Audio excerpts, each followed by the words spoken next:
करने वाले हैं डीएसए और डेवलपमेंट के बारे में। डीएसए और डेवलपमेंट ये दोनों ही बहुत ही इंपॉर्टेंट एस्पेक्ट होती हैं किसी भी स्टूडेंट के लिए जब उसकी जॉब के लिए वो अप्लाई करता है। एक कभी भी ये इस तरीके से डिपेंड नहीं हो सकता है कि आपको डीएसए कितना करना चाहिए या डेवलपमेंट कितना करना चाहिए, या स्टार्टिंग आपको डीएसए से करना चाहिए या डेवलपमेंट से करना चाहिए। ये डिपेंड करेगा आप कहाँ पे हो, किस जगह पे हो, किस तरीके से आप जॉब के लिए अप्लाई करना चाहते हो। अगर आप ऑन कैंपस हो, अच्छा कॉलेज है आपका, सही तरीके से आपकी कंपनियां आपके पास आ रही हैं, तो ऑब्वियस बात है वहाँ पे आपको डीएसए का प्रेफरेंस ज़्यादा दिया जाएगा और डीएसए के अंदर आपको सारी चीज़ें पूछी जाएंगी। वहीं पे अगर आप किसी ऐसी सिटी से बिलोंग करते हो कि जहाँ पे आपको पूछा जाएगा डेवलपमेंट की, अगर आपको लग रहा है ज़्यादा कंपनियाँ आ रही हैं अपने कॉलेज के अंदर, तो वो उस जगह पर आपको डेवलपमेंट के क्वेश्चन बहुत ज़्यादा पूछे जाते हैं।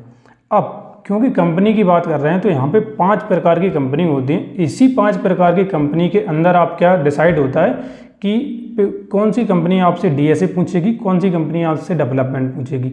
पूरी तरीके से डिसाइडेड रहता है कि आपकी ये वाली कंपनी डेवलपमेंट के ऊपर ज़्यादा फोकस करेगी, ये वाली कंपनी डेटा स्ट्रक्चर के ऊपर ज़्यादा फोकस करेगी।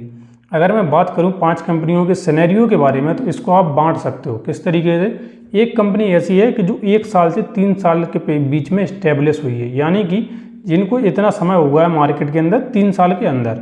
दूसरी कंपनी ये है कि जिसको आप 5 साल हो चुके हैं मार्केट के अंदर। तीसरी कंपनी ये है जिसको 5 साल से ऊपर हो चुके हैं या फिर बोल सकते हैं 10 साल हो चुके हैं। चौथी कंपनी ये है कि जिनको 10 साल से ऊपर हो चुके हैं, 20 साल से कम हुए हैं। ठीक, 5वीं कंपनी वो है जिनको 20 साल से ऊपर हो चुके हैं मार्केट के अंदर। तो टोटल अपने पास मान के चलिए 5 प्रकार की कंपनी है।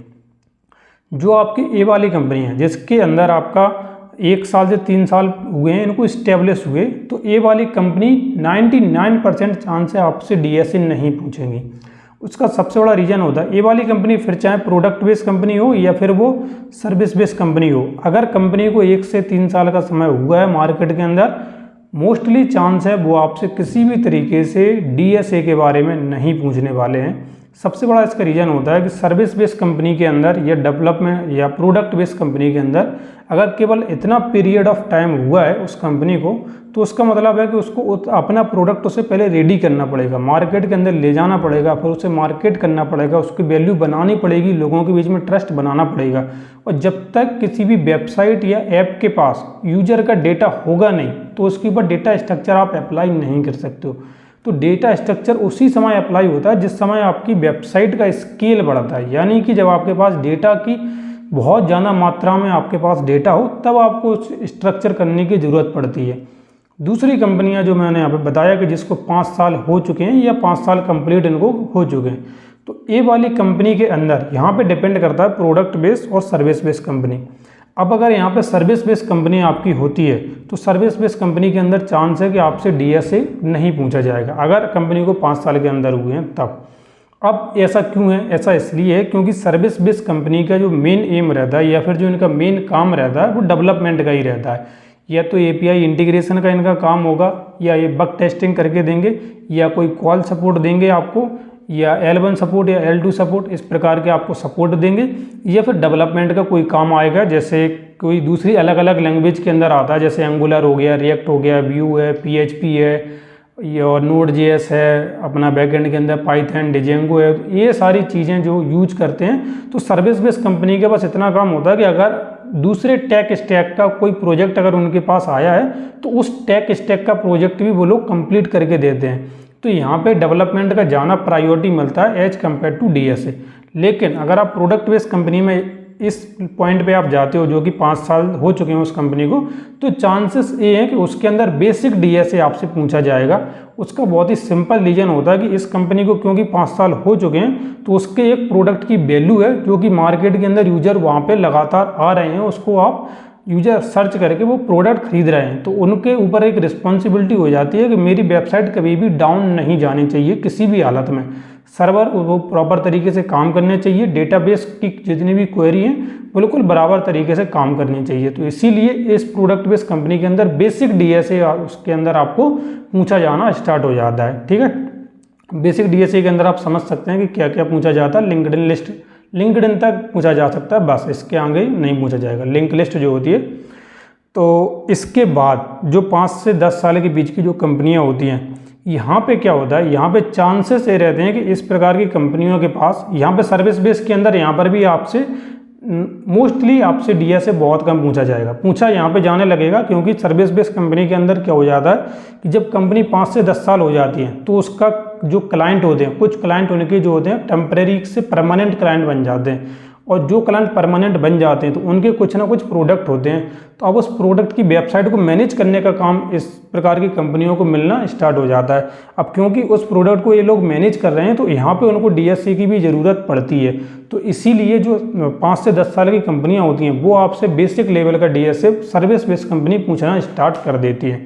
ठीक है। लेकिन यहाँ पे जो आपकी प्रेफरेंस है, यानी कि आप जूनियर डेवलपर जा रहे हो, सीनियर डेवलपर जा रहे हो, या किसी पर्टिकुलर सपोर्ट पे जा रहे हो, वो चीज़ यहाँ पे बहुत मैटर करती है सर्विस बेस्ड कंपनी में, कि तभी वो उसकी ऊपर डिसाइड करता है कि आपसे डीएसए पूछा जाना चाहिए या फिर छोड़ देना चाहिए। अब प्रोडक्ट बेस्ड कंपनी के अंदर अगर 5 से 10 साल हुए हैं, मोस्टली चांस ये है कि आपसे डीएसए पूछा जाएगा, और डीएसए के अंदर आपसे लिंक लिस्ट, क्यू और डब्ल्यू लिंक लिस्ट, इन सब के बारे में डिटेल के अंदर पूछा जाएगा कि किस तरीके से काम करते हैं, और स्पेशली वहाँ पे आपसे सिग्मा मतलब जो अपना ओमेगा नोटेशन होता है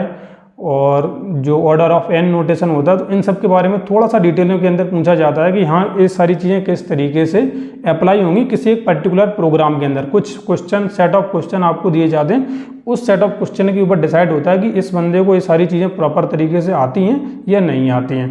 ठीक है। सर्चिंग, सॉर्टिंग, वो सब बेसिक चीज़ें हैं, और रिकर्सन वगैरह ये सब तो आपको आना ही चाहिए बेसिक डीएसए के अंदर। जब बात यहाँ से ऊपर चली जाती है, जब 10 साल से ऊपर की बात चली जाती है, फिर चाहे उस जगह पे सर्विस बेस्ड कंपनी हो या प्रोडक्ट बेस्ड कंपनी हो, सर्विस बेस्ड कंपनी के अंदर फिर भी वहाँ पे रोल का रहता है कि अगर आपको सीनियर सॉफ्टवेयर इंजीनियर का रोल मिल रहा है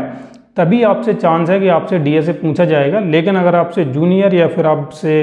basic call support L1 L2 के अंदर अगर आपको रखा जा रहा है तो मोस्टली चांस है कि आपको डीएसए के लिए इग्नोर कर दिया जाएगा। लेकिन प्रोडक्ट बेस्ड कंपनियाँ आपसे पूछेंगी,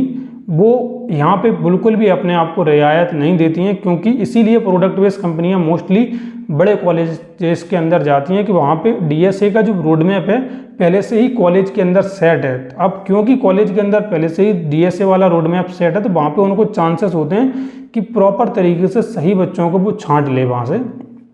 और जब सही बच्चे उनको मिल जाते हैं तो प्रॉपर तरीके से वो अपनी जो जर्नी है वो उसको आगे ले जाते हैं। तो इसीलिए जो यहाँ पे जो मैंने 5 कंपनियाँ बांटी थी, उसका एक अलग अलग प्रेफरेंस है कि कब आपको डीएसए पूछा जाएगा, कब आपको डीएसए नहीं पूछा जाएगा।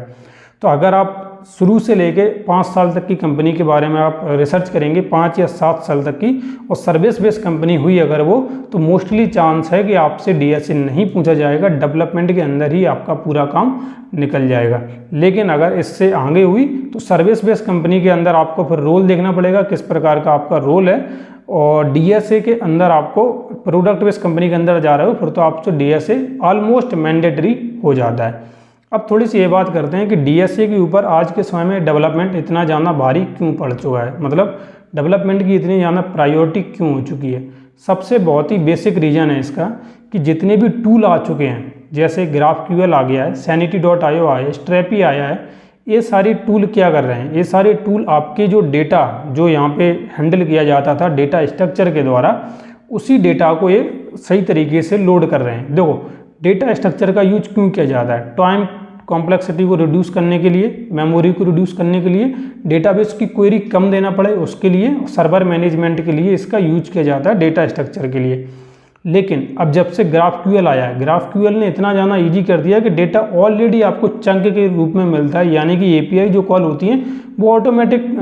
कॉल बाई कॉल होने लगी हैं, यानी कि चंक बाई चंक में आपको डेटा मिलने लगा है। इसके बाद जो आपकी जो क्वेरी है वो डिपेंड हो चुकी हैं दूसरे किसी सीमलेस टूल पे, मतलब ऐसा टूल कि जिसकी मदद से आप कम पैसा लगाओगे फिर भी आपको वो जो डीएसए करके देता है एक बंदा, वो टूल वो आपको करके दे देगा। तो ये जो टूल है वो टूल क्या करने लगे हैं, जो डीएसए का 50% काम उन्होंने रिड्यूस कर दिया है। तो अभी 50% काम रिड्यूस होने की वजह से कंपनी प्रेफरेंस किसी पर्टिकुलर एम्प्लॉय की जगह उस टूल को देती है, क्योंकि एम्प्लॉय के ऊपर खर्चा ज़्यादा होता है, उनको लिए समय ज़्यादा निकालना पड़ता है। लेकिन उस टूल को केवल आपने एक बार मंथली या ईयरली सब्सक्रिप्शन उसका होगा तो उन्होंने ख़रीदा और वो उसको अप्लाई करना शुरू कर देते हैं। तो इस तरीके से क्या होता है, उनका वर्क फोर्स कम हो जाता है। किसी भी कंपनी का जो वर्क फोर्स आप देखते हैं कि रिसेशन ले ऑफ जो होते हैं उनका इसी तरीके से कम होता है कि वो मल्टीपल टूल का यूज करने लगते हैं और मल्टीपल टूल के द्वारा धीरे धीरे उनका जो काम है वो टेक ओवर होने लगता है। ठीक है, तो इस पर्पज़ से इस तरीके से क्या होता है, आपका डीएसए और डेवलपमेंट डिसाइड किया जाता है कि कौन सी कंपनी किस तरीके से इसका यूज करेगी और आज के समय में डेवलपमेंट इतना ज़्यादा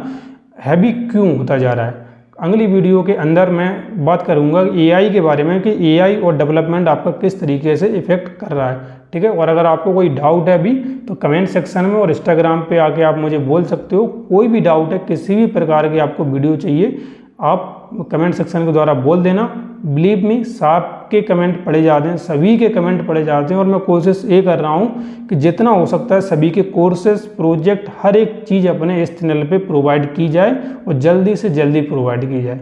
ठीक है, तो मिलते हैं नेक्स्ट वीडियो में।